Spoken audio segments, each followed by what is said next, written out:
안녕하세요. 올해 32살의 여자입니다. 제 나이가 세상만사 모든 걸 통달할 나이도 아니고 아직 한참 배울 게 많은 나이긴 하지만 이건 도무지 제가 여지껏 배워온 것들은 물론이고 상식적으로 생각해도 이해가 안 되는 경우라 이렇게 다른 분들 의견 한번 들어보려 사연을 보내게 되었습니다. 저보다 3살 많은 남편과 6년이라는 긴긴 연애 끝에 작년 여름에 결혼을 했어요. 아직 결혼한 지 1년밖에 안 된 따끈따끈한 신혼부부죠. 아이도 아직 없다 보니 정말 신혼이라는 표현 말고는 다른 말이 떠오르지 않네요. 저희는 맞벌이 부부입니다. 벌이는 각자 비슷하고 둘이 버는 거 합쳐서 연 8천만 원 조금 넘네요. 월급만 따지면 제가 조금 더 벌지만 상여금 나오는 거 생각하면 거의 비슷하기 때문에 누가 더 잘 벌고 못 벌고 그런 건 따지지 않을게요. 아무튼 둘이 벌어서 달에 700 정도 버는 상황이다 보니 제 나름대로 조금 여유가 있다고 생각하는 편이에요. 연애 기간이 길었던 만큼 처음 만났을 때는 저희가 이렇게 결혼을 해서 한 이불 덮고 같이 살게 될 것이라고는 생각도 못했어요. 다투기도 엄청 다투고 서로 볼 꼴 못 볼 꼴 다 봤다고 해도 무방하죠. 그렇게 오랜 기간 만난 게 익숙해져서 그랬나 제 나이가 30이 넘어서부터 자연스럽게 두 사람 사이에 결혼 이야기가 오가기 시작했습니다. 말씀드렸다시피 둘이 조건이 워낙에 비슷했다 보니 누가 더 잘났고 못났고 이런 걸 따질 것도 없었죠. 6년을 만난 만큼 서로에 대해 속속들이 알고 있었다 보니 이것 따지고 저것 따지는 거 없이 순탄하게 결혼 준비를 시작할 수 있었습니다. 돈을 서로 어느 정도 모아놓았는지는 대충 알고 있었는데 그래도 결혼 이야기 나온 만큼 좀 더 정확하게 얼마씩 있는지 파악이 되었으면 싶었어요. 그도 그럴 것이 얼마 정도 모아놓았느냐는 제 질문에 남편은 항상 얼마 정도는 될걸? 하는 식으로 뭉뚱그려서 대답을 했었거든요. 자기가 모아놓은 액수를 정확하게 알려주기 싫은 건가 싶어서 저도 더 정확하게 말해달라고 물어보지는 않았었는데 이제는 결혼 준비를 시작하게 된 만큼 정확한 액수를 알고 있는 게 앞으로의 계획을 세우는데도 유리할 거라 생각이 들었죠. 또 물어봐봐야 대충 이 정도는 될 거다 하고 대답할 확률이 컸다 보니 작전을 바꿔서 아예 남편한테 은행 통합 관리하는 앱을 켜서 보여줬어요. 그거 보면 통장별로 얼마씩 있고 주식 같은 것까지 다 포함돼서 나오잖아요. 제 모든 계좌에 있는 총액을 전부 다 보여줬으니 남편한테도 얼마 있는지 대충 말하지 말고 앱을 켜서 보여달라고 했죠. 그때 남편이 뭐 은행 앱까지 켜서 보여줘야 하냐고 나 못 믿냐며 수상쩍게 행동을 하더라고요. 그래서 더더욱 그냥 넘어가면 안 되겠다 싶어서 남편을 닥달해서 결국 은행 앱을 켜게 만들어줬죠. 그런데 통장 모든 걸 합쳐서 600만 원 조금 넘게 가지고 있는 게 전부더라고요. 제 눈을 믿을 수가 없었죠. 그나마도 600만 원 들어있는 통장이 주택 청약 통장이었고 그 외에 통장 한 개에 푼돈 찌끄러기 하나 있는 게 전부였어요. 남편이 그제서야 설명해 주길 시어머니가 자기 월급 관리를 대신 해주고 있다는 사실을 말해주더군요. 자기는 평소에 한도 50만 원짜리 신용카드 2개로 살고 있다고요. 말인즉슨 한 달 용돈 100만 원으로 살다는 거죠. 카드가 2개인 이유는 하나는 한도까지 다 써도 되는 진짜 용돈 카드고 나머지 하나는 아낄 수 있으면 최대한 아껴서 쓰는 비상금 카드라더군요. 청약통장 제외하고 통장에 10몇만 원 찌끄러기 남아있는 건 통장에서 이거 나가고 저거 나가고 남는 잔돈들이 자연스럽게 모인 거래요. 그건 약간 보너스 느낌으로 어느 정도 모일 때까지는 절대 안 건드리는 그런 돈이랍니다. 나름 합리적으로 돈 관리를 하고 있는 것 같긴 했지만 솔직히 그 대답을 처음 들었을 때는 정말 뭐라 표현할 말이 따로 없을 만큼 처참한 기분이었습니다. 35살 먹은 남자가 아직도 용돈을 타서 쓴다는 건 제 상식선에서는 정말 이해할 수가 없었거든요. 그리고 6년이라는 긴 시간을 만났는데 어떻게 그런 걸 하나도 몰랐나 싶기도 했죠. 오래 만난 만큼 속속들이 이 사람을 알고 있어서 이젠 내 가족같이 익숙하고 편해서 결혼을 결심한 이유도 큰데 이미 시작부터 내가 이 사람의 모든 걸 알고 있는 게 아니었구나 하는 생각이 드니 그것도 기분이 참 그랬어요. 그때 남편한테 어떻게 그 나이에 아직도 엄마한테 돈을 맡기는 사람은 처음 봤다고 했는데 남편은 그걸 제가 마마보이라고 하는 거라 생각했는지 격한 반응을 보여왔습니다. 자기가 마마보이라서 엄마한테 돈을 맡긴 게 아니라고요. 원래 직장생활 처음 시작했을 때는 직접 돈을 관리했다고 합니다. 그런데 자기가 씀씀이가 엄청 큰 편이다 보니 그때는 저축이라는 거 따로 하는 거 없이 그냥 월급이 들어오면 들어오는 대로 쓰기 바빴답니다. 나중 가선 당시 취직안 한 친구들 물주노릇까지 하면서 없는 술자리 일부러 만들어서 안 써도 되는 돈을 쓰고 올 만큼 과소비가 심했다네요. 그러다 나중에 가선 월급이 통장에 들어오자마자 카드값으로 남김없이 빠져나가는 지경에 이르렀고, 그런데 그 와중에 또 쓰던 버릇이 있다 보니 신용카드로 현금 서비스까지 받아가며 돈을 펑펑 써댔답니다. 그러다 그 사실을 알게 된 시어머니가 연체된 카드값 300만 원을 한 번에 갚아주시고 그 뒤로 남편 월급 관리를 대신 해주게 되었던 거라네요. 그 뒤로 남편은 용돈을 탔으면서 절제된 삶을 살 수 있게 된 거랍니다. 쓸 돈이 없게 되니 매일같이 술 먹자고 연락하던 가짜 친구들도 떨어져 나갔대요. 어머니 덕분에 또 인생에 하등 도움이 안 되는 거머리 같은 친구들을 정리할 수 있었다고 하는 소리였죠. 어머니가 시키는 대로만 했는데 인생이 바뀌었다며 옛말에 어른들 말 들어서 안 좋을 게 없다는 말도 못 들어봤냐고. 평생을 아버지가 벌어오는 돈 관리해서 그 돈으로 집도 사시고 그 후로 이사도 2번이나 하면서 재산도 불려나가신 분이시라고. 인생의 경험치가 우리보다 몇 배는 쌓여 있을 텐데 자기가 관리하는 것보다 어머니가 관리하는 게 훨씬 더 잘하면 잘하셨을 거라고요.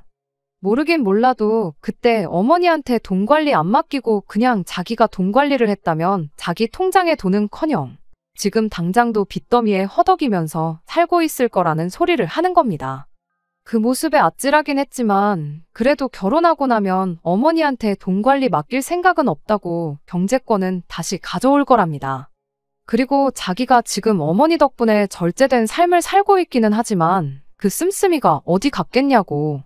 결혼하면 돈 관리는 저한테 전부 맡기겠다며 자기는 지금 하는 대로 50만 원 한도 신용카드 2개면 충분하다고 말을 해주더라고요.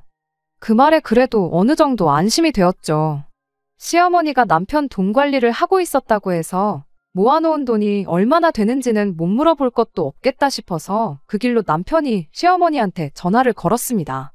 시어머니가 전화를 받자마자 남편이 앞뒤 상황 없이 대번에 내 돈 얼마나 있냐고 물어봤어요. 그런데 돌아온 시어머니 대답이 얼마 있다고 대답해주면 되는 걸 네 돈은 왜 갑자기 물어보느냐 였습니다. 결혼 준비하는데 신혼집 알아봐야 하니까 서로 얼마나 있는지 미리 알아놓아야 하니까 그러는 거라고 이유를 나중에 설명해줬어요. 액수만 알려주면 끝나는 걸 가지고 시어머니는 걔는 뭐 그런 걸 물어본다냐 하면서 대답을 피하는 식이었습니다. 그러더니 난데없이 전화를 저한테 바꿔보라 하시더군요. 그러더니 역으로 저한테 질문을 하시더군요. 그러는 너는 얼마나 모아놓았냐는 식이었죠. 이미 남편한테도 보여줬던 돈이다 보니 시어머니라고 꼭 숨길 이유도 없겠다 싶어서 정확하게 말씀드렸어요. 현금으로 가지고 있는 게 2천, 적금으로 5천 있고 주식으로 가지고 있는 게 또 5천 정도 된다고요. 그랬더니 나이도 어린 게 주식을 한다면서 당신이 주식 같은 거 해서 돈 버는 사람을 단 한 명을 못 봤다며 저보고 당장 주식부터 정리를 하라고 훈수를 하시더라고요. 그러면서 갑자기 돈 관리를 하는 방법에 대해 열변을 토하시는데 그냥 얼마 있는지만 알려주시면 될 걸 왜 이렇게 말이 많으신가 싶었습니다. 그냥 영혼 없이 네 하면서 대답하고 있었는데 그게 또 시어머니 심기를 건드렸는가 봐요. 주절주절 돈 주고도 못 배운다는 시어머니의 돈 관리 비법에 대해서 열변을 토하시다가 난데없이 저한테 성질을 내기 시작했거든요. 난데없이 아직 양가 상견례도 안 하지 않았냐. 어른들끼리 말도 나누지 않았는데 벌써부터 돈이 얼마나 있는지 그런 거 알아보는 거 그거 예의가 아니다 하면서 네 모은 돈보다 많이 모아놓았으니 쓸데없는 걱정 말아라 하면서 결국 액수는 끝까지 말을 안 해주고 그렇게 전화를 끊어버렸어요. 제가 모은 것보다 많이 모아놓았다는 게 사실 반쪽짜리 답변이나 마찬가지잖아요. 그저 본격적인 준비를 시작하기 전에 미리 좀 알고 싶어서 그러는 건데 이걸 가지고 난데없이 잔소리까지 들어야 하나 싶었습니다. 그래도 최대한 좋게 생각하기로 했어요. 시어머니가 왜 그렇게까지 저한테 성질을 낸 건지 좀 더 생각해봤다면 참 좋았겠지만 이미 지나간 일, 이제 와서 후회해서 뭐 하겠나요? 그때는 그저 제 돈보다 많이 모아놓으셨다는 그 말을 믿는 수밖에 없었죠. 남편이 모아놓은 돈을 제가 모아놓은 돈과 똑같은 액수라고 가정하면 나중에 정확한 금액을 알게 되었을 때 미리 예산 잡아놓은 것보다 단돈 10,000원이라도 더 많은 거잖아요. 타이트하게 예산 잡아놓았다가 여윳돈이 생기면 오히려 우리한테 더 좋은 거 아니겠냐 그렇게 생각하기로 하고 말았죠. 암만 저보다 더 모았다고 해봐야 둘이 벌이가 비슷한데 어머님이 암만 아끼고 잘 모았다고 해봐야 그렇게 큰 차이는 없겠구나 싶었거든요. 게다가 남편이 용돈으로 매달 100만 원 정도 가져가는 것도 알고 있었고 그 외에 보험이라든지 포뇨금이라든지 그런 것도 따로 남편 월급에서 나가고 있는 것도 알게 되었으니 대충 계산해보면 정말 저랑 모아놓은 돈이 큰 차이가 없겠구나 그런 생각이었어요. 더 모아놓았다고 한들 그게 뭐 10억, 20억 더 모아놓은 것도 아닐 텐데 액수가 정확히 얼마인지 집착할 필요는 없겠다는 생각이었습니다. 가장 중요한 건 무엇보다도 남편이 결혼하면 더 이상 시어머니한테 경제권을 맡기는 게 아니라 저한테 맡기겠다는 사실 하나뿐이었죠. 그렇게 남편과 본격적인 결혼 준비를 시작하게 되었습니다. 어차피 신혼집 구하는 건 맨 나중에 문제였다 보니 차근차근 하나씩 알아보기 시작했지요. 일단 양가에 먼저 결혼 허락을 받으러 다녀왔어요. 남편을 먼저 저희 집에 인사시켰고 다음에 제가 시댁에 인사를 드리러 다녀왔지요. 제가 시댁에 갔던 날 시어머니는 굳이 대신 관리해주고 있던 남편 돈에 대해서 언급을 하지 않았습니다. 진짜로 양가 상견례가 있는 날까지 안 알려주시려는 건가 그렇게 생각하고 말았죠. 굳이 거기서 돈 이야기 꺼냈다가 또 한바탕 하는 것보다 직접 말해줄 때까지 기다리는 게 맞다고 생각했어요. 어차피 남편이 모아놓은 돈이나 내 돈이나 똑같은 액수라고 생각하기로 했다 보니 저도 더 이상 궁금해하지 않기로 생각을 했거든요. 그런데 정작 상견례 날에도 예단이니 예물이니 그런 이야기만 주고받을 뿐 남편의 돈에 대해서 따로 말을 해주지 않았습니다. 그때쯤 되니 안 알려주는데 다른 이유가 있는 게 아닐까 하는 생각이 들기 시작했고 그 생각은 걱정거리로 바뀌어 조바심까지 나기 시작했어요. 한편으로는 설마 자식 돈인데 그 돈으로 뭘 했겠어 싶었지만 굳이 끝에서 끝까지 안 알려주는 이유가 무언가 싶었어요. 남편이 모아놓은 돈이 얼마나 되는지 알게 된 건 결혼 준비가 어느 정도 막바지에 이르렀을 무렵이었어요. 처음 돈 이야기가 나오고 나서 딱 5개월이 지난 시점이었죠. 시어머니가 모아놓은 남편 돈은 대략 1억 4천만 원이었어요. 그때서야 왜 시어머니가 여지껏 시간만 질질 끌면서 끝까지 얼마나 모아놓았는지 안 알려준 이유가 뭔지 딱 알게 되었습니다. 액수를 듣자마자 처음 시어머니가 저한테 너는 얼마나 모아놓았길래 그러냐고 물어본 게 딱 생각나더라고요. 사실 모아놓은 돈이 저랑 별반 차이가 없었던 게 그동안 남편 돈을 숨긴 이유구나 싶은 생각이 들었어요. 그때 제가 모아놓은 돈이 이래서 얼마, 저래서 얼마 하고 다 말씀드렸다고 했잖아요.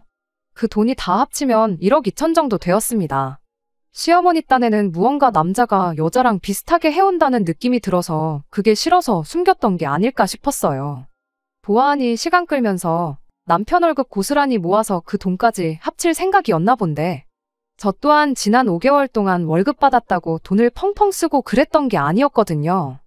결혼을 앞두고 있던 시점이었다 보니 오히려 저도 나름대로 절약을 하고 있던 상황이었어요. 5달치 월급을 엎어서 주면 확실히 저보다 2천은 더 해가는 그림을 만들 수 있을 거라 생각하셨던 건가 본데 저도 월급 받는 직장인이고 시간 지나면 돈이 더 모인다는 것까지는 상정을 못했구나 싶었습니다. 어차피 비슷하게 모아놓았을 거라는 생각이었다 보니 오히려 그 돈이 실제로 있다는 사실만으로도 안도할 수 있었어요. 지난 몇 달 동안 혹시 그 돈이 없는 건 아닌가 엄청 걱정을 했었거든요. 그리고 비슷하게 반반 결혼하는 편이 제 입장에서는 훨씬 나은 상황이기도 했으니까요. 고작 1,000만 원, 2천만 원 차이로 우리 집이 더 해왔네 하면서 시댁에 끌려다니는 것보다야 둘이 반반 결혼하는 그림이 저한테는 더할 나위 없이 좋은 그림이었습니다. 그 와중에도 시어머니는 온갖 생색을 내기 시작했어요. 저한테 고마운 줄 알라며 당신이 아들 돈 관리해준 덕분에 이만큼 가지고 올 수 있었던 거라면서요. 참 하고 싶은 말이 많았습니다. 아들 돈 모아준 게 아들한테 좋은 거지. 사실 저한테 좋을 건 하나도 없는 거나 마찬가지잖아요. 그런데 마치 말하는 게 힘들게 돈 모아서 남 좋은 일 시킨다는 식으로 생색을 내고 계시니 솔직히 그때는 기분이 썩 좋지는 않았어요. 아무튼 결혼 준비도 애초에 남편 돈이 저랑 차이가 없을 거라 상정하고 준비를 했다 보니 그 이후로 남은 모든 것들은 아무 문제 없이 순탄하게 준비할 수 있었고, 그렇게 남편과 저는 작년 여름에 식을 올리고 그렇게 결혼 생활을 시작하게 되었습니다. 그때까지는 몰랐죠. 이제 시어머니와 대립할 건덕지도 없어졌고 그냥 행복하게 결혼 생활하면 되겠구나 싶었는데, 대신 관리해준 그 잘난 아들 월급 때문에 시어머니가 온갖 생색을 내면서 스트레스를 주기 시작했어요. 처음 결혼하고 나서는 별다른 문제가 없었습니다. 발단은 결혼하고 맞는 첫 명절인 추석을 보내면서였어요. 명절이다 보니 양가에 100만 원 봉투 하나씩 만들어서 두둑하게 준비를 했는데, 시어머니 반응이 내가 니들한테 해준 돈이 얼만데 용돈이라고 고작 이것밖에 안 주냐며 짜증을 내기 시작했습니다. 솔직히 어머님 아버님한테 100만 원씩 200을 드렸는데 그 정도면 결코 적게 했다고 보지 않거든요. 첫 명절이니만큼 남들이 평균적으로 한다는 것보다 훨씬 많이 준비한 건데, 꼭 고맙다는 말을 듣고 싶었던 건 아니지만 이것밖에 안 주냐고 한 소리 들을 줄은 정말 생각도 못했습니다. 심지어 남편이 여지껏 직장 생활하면서 벌어온 월급을 모아주기만 하셨을 뿐인데 그 돈이 마치 당신이 저희 결혼할 때 얼마 큰 돈 해준 것처럼 말까지 하는 게 어이가 없었어요.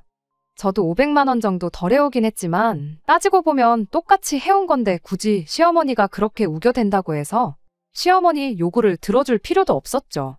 그런데 그런 식으로 시어머니와 불화가 계속되니 결국엔 남편이 버티지 못하고 중재안을 꺼내더군요. 그럴 게 아니고 그냥 매달 어머님한테 용돈으로나마 30만 원 정도 보내드리면 어떻겠느냐고요. 그리고 명절이나 생신 때 드리기로 했던 돈도 100만 원씩이 아니라 남들 주는 만큼만 줄이기로 하고요. 시아버지는 용돈 그런 거 따지는 분이 아니시니 매달 보내드리는 30만 원에 당신 목도 포함돼 있다고 생각하실 거라고, 그렇게 해서 총액을 따지고 보면 결과적으로 시어머니 용돈이라고 나가는 돈이 특별한 날이라고 100만 원씩 드리는 거랑 비교해보면 조금 더 드리긴 하겠지만 그게 당장 우리 가게에 큰 타격을 주는 것도 아니지 않냐며 저를 설득해왔어요. 제 생각에도 나름 합리적인 방안이라고 생각해서 그러기로 했죠. 그런데 또 그 다음번 명절인 설이 돼서 그때는 또 저번엔 100만 원을 주더니 이번에는 절반도 안 되는 돈을 용돈이라고 가지고 왔냐면서 엄청나게 성질을 부려대셨죠. 그때는 잔소리 하시는 거 그냥 한 귀로 듣고 한 귀로 흘렸는데, 몇 달 전 어버이날에 남편이 또 잔소리 들을 수도 있는데 이번엔 그냥 100만 원을 드리는 게 어떻겠냐고 물어오더군요. 해주고도 욕먹는 게 싫어서 결국 그렇게 하기로 했는데, 얼마 전 시어머니가 내가 뭐 애들도 아니고 한 달에 용돈이 30만 원이 뭐냐며 못해도 100만 원씩은 받아야겠다는 연락을 해왔습니다. 당신이 아들 대학 다닐 때도 용돈을 그것보다는 많이 줬다면서 요즘 물가가 미쳐 날뛰는데 30만 원 가지고 뭐 어디다 쓰냐고 그걸 돈이라고 주냐면서 말이죠.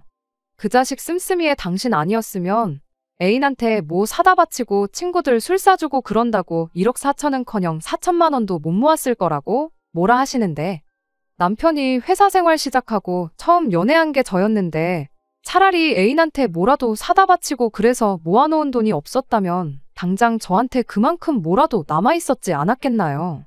정말 어이가 없었죠. 상대할 가치도 없는 시어머니 요구에 저는 뭐라고 말도 제대로 안 나오는데 남편은 그러지 말고 그냥 그 돈 드리잡니다.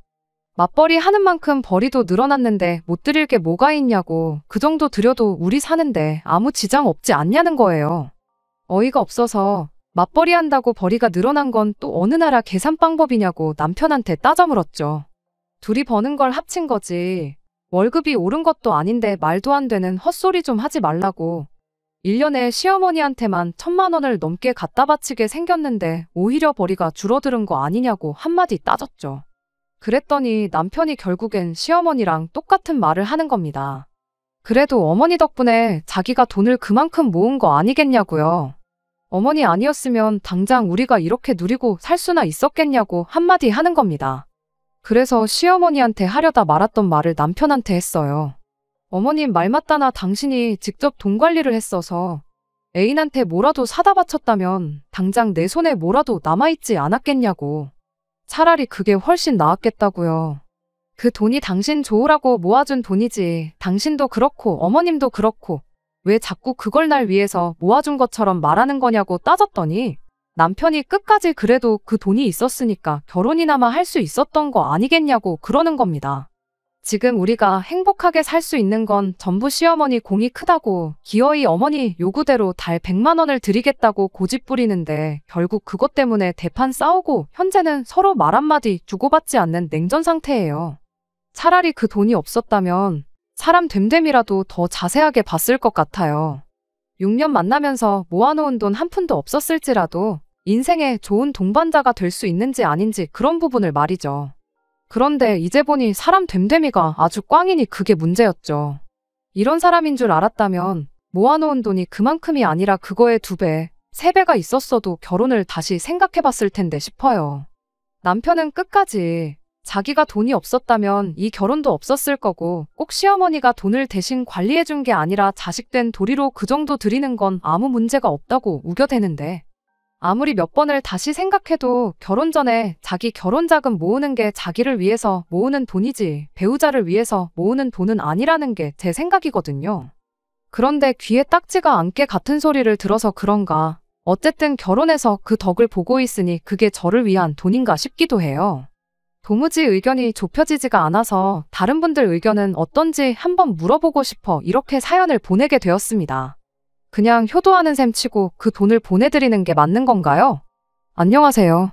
지난 여름쯤에 시어머니 용돈 문제로 사연을 보냈던 쓰니입니다.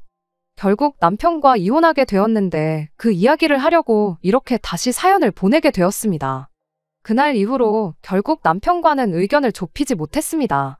다만 제 고집에 용돈을 30만 원 드리는 걸 유지하는 쪽으로 최종 합의가 되긴 했어요. 남편은 끝까지 못마땅해 했지만 경제권을 저한테 넘기기로 했는데 남편 입장에서는 그만큼이라도 보내드리는 게 맞겠다 싶었는지 결국 제 의견을 따라주더군요. 그런데 문제는 시어머니가 돈 얼마 모아주고 그런 게 중요한 게 아니었어요. 용돈 문제만 해결되면 남편과 아무런 문제도 없겠다 생각했는데 어마어마한 게 저를 기다리고 있었습니다. 시어머니가 콕 집어서 100만 원을 요구한 데에는 다 이유가 있었던 거죠. 애초에 시어머니가 모아놓은 그 1억 4천이 남편 돈이 아니었던 게 문제였어요. 그 부분은 남편도 모르고 있었습니다. 용돈을 30만 원만 드리기로 하고 나서 시어머니가 더 이상은 이렇게 못 살겠다며 저희 집에 짐 싸들고 찾아왔어요. 용돈이랑 시어머니가 짐까지 싸들고 찾아와 합가를 하겠다는 게 무슨 상관인가 싶었는데 알고 보니 시어머니가 남편 돈을 해준다고 시댁을 담보로 대출을 받았다는 걸 알게 되었습니다. 말인즉슨 모아놓았다던 남편 돈은 사실 애초에 한 푼도 없었던 거나 마찬가지였던 거죠. 5개월 동안 돈 이야기 안 꺼낸 게 몇 달치 월급이나마 포함해서 모아놓은 돈 액수를 올리려고 시간을 끌었던 게 아니라 그 시간 동안 돈 빌리러 다녔다는 거예요. 당장 아버님이 일하고 있어 이자를 어찌어찌 낼 수는 있었지만 이자가 나가는 만큼 생활비가 줄어드니 버틸 재간이 없었던 거죠. 그리고 모르긴 몰라도 그동안 남편 월급 관리해준다는 명목하에 그 돈을 쓰고 싶은 데다가 펑펑 쓰셨던 것 같은데 그렇게 쓰다가 막상 아들 장가 보내고 이자 때문에 생활비까지 줄어드니 견딜 재간이 없었던 거죠. 그나마 어떻게든 저희한테 용돈이랍시고 100만 원씩 뜯어내 그걸로 이자 부담 줄이고 살아보시려고 했던 건데 제가 끝까지 용돈 30만 원 이상은 못 드린다는 입장을 고수하고 있으니 이젠 더는 이렇게는 못 살겠다 싶어서 짐 싸들고 저희 집에 찾아온 겁니다. 살고 있는 집을 아예 정리해서 그 빚을 갚아버리겠다는 소리였죠. 그리고 그렇게 되면 당장 살 곳이 없어지는 거니 저희 집에 들어와서 살겠다는 거예요. 일부러 겨울 되자마자 찾아오신 거 보면 이제 날 추워지는데 설마 자기들을 내쫓겠어 하는 생각으로 오신 게 아닐까 싶어요. 그렇게 쳐들어와서 오늘부터 나를 모셔라 하는 시어머니와 죽어도 그렇게는 못하겠다는 제가 대판 싸웠죠. 경비실에서까지 찾아와 주변 이웃들한테 항의 전화가 빗발친다며 저희를 뜯어말렸고 그래도 상황이 나아지지 않았죠. 결국 나중에 경찰분들까지 오셔서 그제서야 상황이 일단락되었습니다. 당장 집을 팔고 빚을 청산해서 찾아온 게 아니었다 보니 시어머니는 짐 싸들고 온 것만 두고 몸만 집으로 돌아가셨어요. 그것만 봐도 합가할 때까지 계속 찾아오겠다는 시어머니의 강한 의지가 다 느껴졌습니다. 그래서 남편하고 한참 동안 이야기했어요. 나는 이렇게 살 생각 없다고 말이죠. 하지만 그래도 부모인데 자식 입장에서 그런 어머니를 어떻게 두고 볼 수 있었겠나요? 남편은 끝까지 그래도 어떻게 이 상황에 모르는 척을 할 수 있겠냐며 저보고 어떻게 좀 안 되겠냐는 식으로 합가를 강요하더군요. 이러나 저러나 자기가 1억 4천 해온 사실은 변함이 없지 않냐는 겁니다. 사람이 어떻게 이렇게 뻔뻔할 수가 있나 싶었지요. 제가 뭐 맨몸으로 결혼해서 남편 등골 빨아먹으면서 살고 있던 것도 아니었잖아요. 거의 똑같은 돈 들고 와서 결혼했는데 결혼 전부터 거짓투성이었던 시어머니를 모시고 살라는 건 말도 안 되는 소리였습니다. 그래서 남편한테 한마디 해줬어요. 세상이 뒤집어져도 시어머니 모시고 살 생각은 눈꼽만치도 없으니 꿈깨라고요. 100번 양보해서 시어머니가 당신 돈을 나를 위해 모아줬다는 식으로 생색 한 번 안 내고 우리 결혼하고 나서도 돈 때문에 스트레스 한 번 안 주고 나랑 좋은 관계를 유지하셨었더라면 나한테 거짓말 하나 한 적 없고 차라리 뭐 사기를 당해서 집까지 날려먹게 된 상황이었다면 아마 모시고 사는 거 생각해 봤을 거라고요. 그런데 그런 것도 아닌데 내가 무슨 이유로 시어머니를 모셔야 하는지 설명 좀 해보라고 했죠. 남편은 한참을 생각하더니 그래도 이미 결혼했는데 이제 와서 어떻게 할 거냐는 식으로 대답을 하더라고요. 그래서 제가 먼저 남편한테 이혼 이야기 꺼냈습니다. 그냥 무작정 이혼하자고 한 건 아니에요. 저는 남편에게 기회를 줬습니다. 아버님이 돈을 안 벌어오시는 것도 아니고 솔직히 1억 4천이면 아버님 벌이에 못 갚을 돈은 아니지 않나라는 생각이었거든요. 그냥 시어머니가 저러는 게 이자가 나가는 만큼 생활비 줄어든 마당에 그동안 어머님 돈처럼 쓰던 당신 돈까지 없어진 게 싫어서 저러시는 거 아니겠냐고요. 그러니 어머님이 또 집에 찾아오시거든 같이 살 생각 없다고 단호하게 딱 잘라 한마디만 하라고 했어요. 그럼 그동안 어머님이 나를 속였던 거 그냥 당신 돈 빌려간 거 집 담보 잡고 대출 받아서 갚은 거라고 생각하고 그냥 오늘 있었던 일은 가슴속에 묻어두고 아무 일도 없었던 것처럼 살겠다고요. 하지만 남편은 그런 저희 제안에도 어머님을 택하더군요. 합가는 못한다고 이야기하겠다고 대답은 했지만 그럼 대출금이라도 우리가 갚아드리면 어떻겠냐고. 어차피 매달 용돈 100만 원씩 드리는 쪽으로 이야기하지 않았냐고.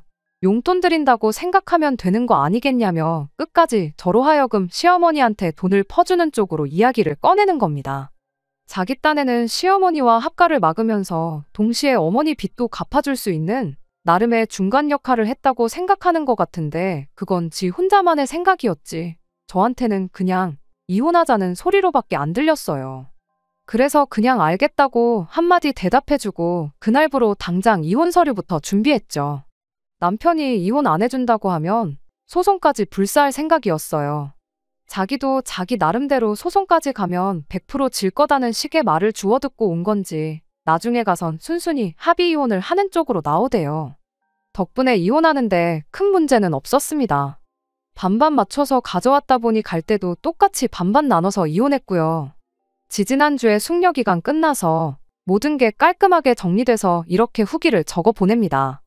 애초에 시어머니가 남편 돈 대신 관리해준 걸 두고 저를 위해 모아줬다고 생색내고 제 상식으로는 이해가 안 되는 요구를 해올 때 그때부터 알아봤어야 했는데 결혼이 저랑 남편 둘만 하는 게 아니라 집안과 집안끼리도 하나가 되는 건데 왜 그때는 그걸 생각 못하고 남편 돈만 제대로 있으면 됐지 하고 쉽게 넘겼나 싶네요.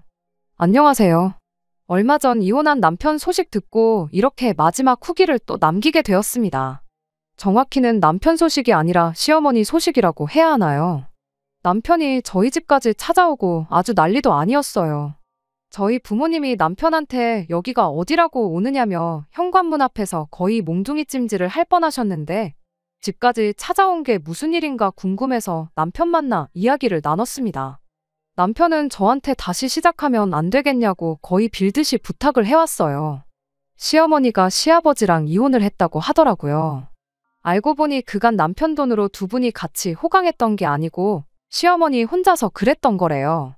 아버님은 그 사실을 저희가 결혼할 때 알게 되었는데 그때 시어머니가 남편 돈을 탕진했다고 말한 게 아니고 그 돈이 어디 투자하듯이 묶여있는 상태라는 식으로 말을 하셨다는 겁니다.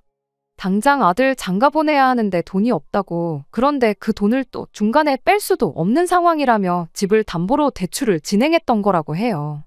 아버님은 그런 사실에 대해서 전혀 모르고 있었는데 남편이 저랑 이혼하고 나서 모든 사실을 알게 되었던 거죠. 그리고 아버님이 당신 같은 사람하고는 같이 못 살겠다며 시어머니한테 이혼을 요구하셨다고 합니다. 이혼하면서 빚은 두 분이 나눠서 책임지게 되었지만 시어머니는 아버님한테 위자료까지 지급해야 하는 상황이 되었고요. 아버님이야 곧 은퇴하실 나이긴 하지만 그래도 직장도 있고 당장 먹고 사는데 지장이 없으니 상관이 없는데 시어머니의 경우에는 이야기가 달랐죠.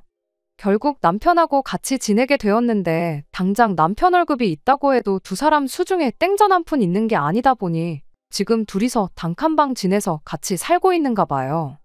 그런데 그 와중에 시어머니는 늘어난 당신 씀씀이 때문에 정신 못 차리고 남편 월급 들어오는 족족이 쓸데없이 날려먹는 돈이 절반 이상이랍니다.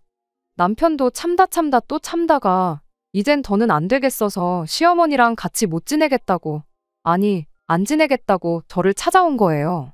그래서 마지막으로 남편한테 한마디 해줬어요. 이제 와서 어머님 안 계신다고 내가 당신하고 다시 살아줄 줄 알았냐고요. 너가 나랑 이혼까지 불사해가며 택한 어머니지 않냐고, 그런 사람이 왜 이제 와서 말을 바꾸냐고, 평생 어머니 돈줄 노릇 하면서 그렇게 살라 말하고, 오늘은 이렇게 이야기 들어주긴 했지만 다음번에 또 우리 집 찾아오면 안 그래도 우리 아버지가 벼르고 있던데 오늘처럼 아버지를 말리는 일은 없을 거다 한마디 경고해주고 집으로 돌아왔습니다. 1년 반 만에 이혼했다는 오명을 달고 살게 되었지만 이혼녀 딱지 달고 사는 편이 저런 시어머니 모시고 평생을 맘고생하면서 사는 것보다 100번 낫네요. 다른 건 모르겠고 남편 인생이 저렇게 꼬여버린 걸로 위안 삼으려고요. 끝까지 들어주셔서 감사합니다. 오늘의 사연은 여기까지입니다. 구독과 좋아요, 알람 설정 부탁드리고 더 좋은 사연으로 다시 찾아뵙겠습니다. 감사합니다.